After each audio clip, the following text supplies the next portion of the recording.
Director of the Council on Aging. I welcome you to another episode of COA Happenings. I have with me today our Lisa Kirby, our new Senior Services Outreach Coordinator. And Lisa has been with the Council on Aging since November, and has been a great addition to the team. And we wanted to take a few minutes today to talk about what her role is and what we do together along with the other members of our team at the Senior Center. And we hope you'll come down and visit us on the lower level of Town Hall, or give us a call with any issue you might have. So with that, Lisa, you started in November, and tell us a little bit about how you found things when you arrived. I did start in November, and I hit the ground running, like I do believe the first day. I was able to get my feet wet in housing and trying to find some housing for a particular, situation that arose. And so I jumped right in, and I just started meeting everybody, including Smock, who was an important part of it, and the players over there. And I made some great relationships there, so I can, better help the people that you come did. in. Absolutely. Smock has been a great partner with us, in particularly with the Millis Housing Authority as well. Yes. And I know you had a lot of quick opportunity to get people involved with applying for housing, which is actually quite a lengthy process.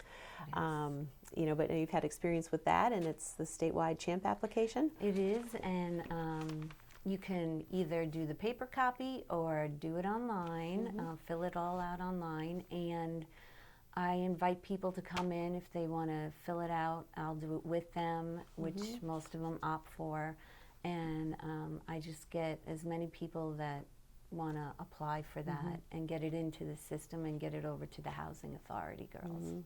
Yep.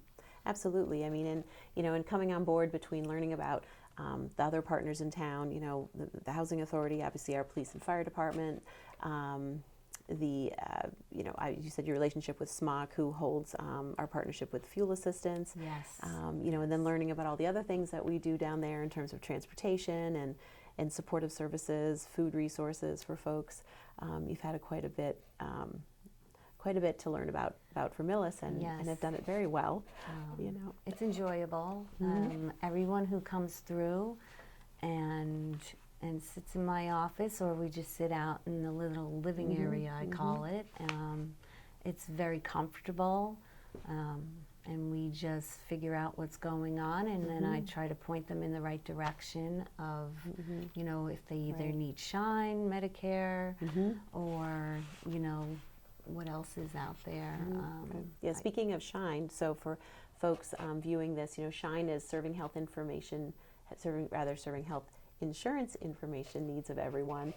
We have a wonderful volunteer, Brian Murphy, who comes to us twice a month and really helps folks to walk through their, either get the information about getting on Medicare, or during open enrollment in the fall, he helps people to look at their prescription drug coverage, see what sort of cost savings there could be for them, and increases his hours over open enrollment in the fall to meet the needs. And I know Brian has been a great partner of yours. Oh, he has been integral. And whoever comes through my door, eventually we go to see our Shine guy, Brian. Absolutely. Because we really want to be able to, when somebody comes in, I think, to visit Lisa or myself, we really want to get a good overview about what's going on, and perhaps there's other needs that somebody might have, that they come in with one thing, but maybe there's other pieces to help with their economic security, or their housing situation, or just finding caregiver support, or again pointing in the right direction. One of the other partners is HESCO, which is our regional aging services access point, serving 12 towns in South Norfolk County, particularly Millis. And they provide in-home services and supports. They are also the provider of home-delivered meals for the area, and really, tapping into them. And I know you've worked with them to have their information. Yeah, I do. I get many calls for parents, children of parents who are getting to the point where they can't live alone in the house, or they just need to have, a walk-in bathtub, or retrofitting, their condo or home. I can point them in that direction if they want to stay in the home a little longer, or at some point they will call me and ask of, you know, nursing homes in the area, how would they start the process, and a lot of times the caregiver just needs a break, and with that they can accommodate that over in Medfield during the day, serve them lunch and give you a good 4-hour break.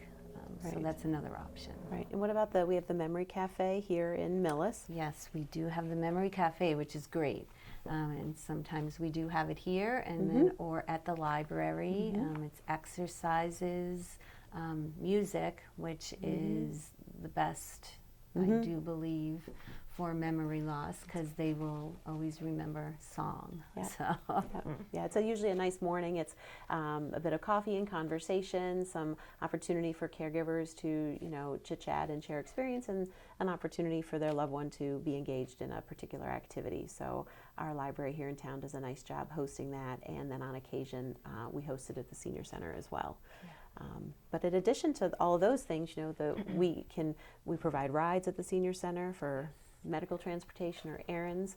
You work with our transportation program coordinator, Rochelle, Yes. to help people get where they need to go.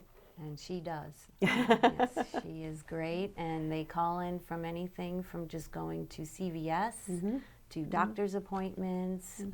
They try to accommodate as well as they can. Absolutely. Yep. And our drivers are great. And, you know, so besides that and all these other services, we of course have our monthly newsletter, which, you know, is a part of what you do too, in terms of helping to let people know what we have to offer on a monthly basis. We have this print publication once a month, and it can be mailed to your home, or you can get it delivered to your email inbox. You can find it at the library. You can find it at Town Hall across from the clerk's office. We're looking to extend our reach to the community about where other sites might want to hold a newsletter. So we have some doctor's offices who have them as well.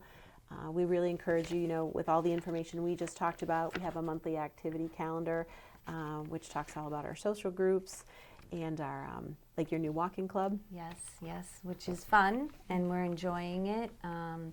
Just sometimes we'll just walk over to Tangerini's, or we'll pick a place in Holliston, or just a nearby town, and hit a trail in Medfield. They're having a great time with it. I love doing it. It's a good event activity. Absolutely, and we've had some really nice good weather days, so it's made for a nice event, and that will you know, go as the weather goes. You know, hopefully we'll be able to hold on to that for a while. But you know, so in addition to those exercise programs, we have exercise 5 days a week, particularly starting in the fall again. Some of our instructors are on vacation right now. But the walking club, of course, we have bingo, we have other social groups, games groups, wonderful presentations. We have a sew and stitch group. Monday afternoons, which one of our board members helped to initiate and is very popular. So we encourage you to come down and participate. Exactly. It's fun. And visit with Lisa if you have any questions or concerns, and feel free to give us a call, and you know, we're available to help you as needed. So Lisa, thank you for joining us today. Oh, it was my pleasure. Excellent, thank you. And we look forward to seeing you soon. Thank you.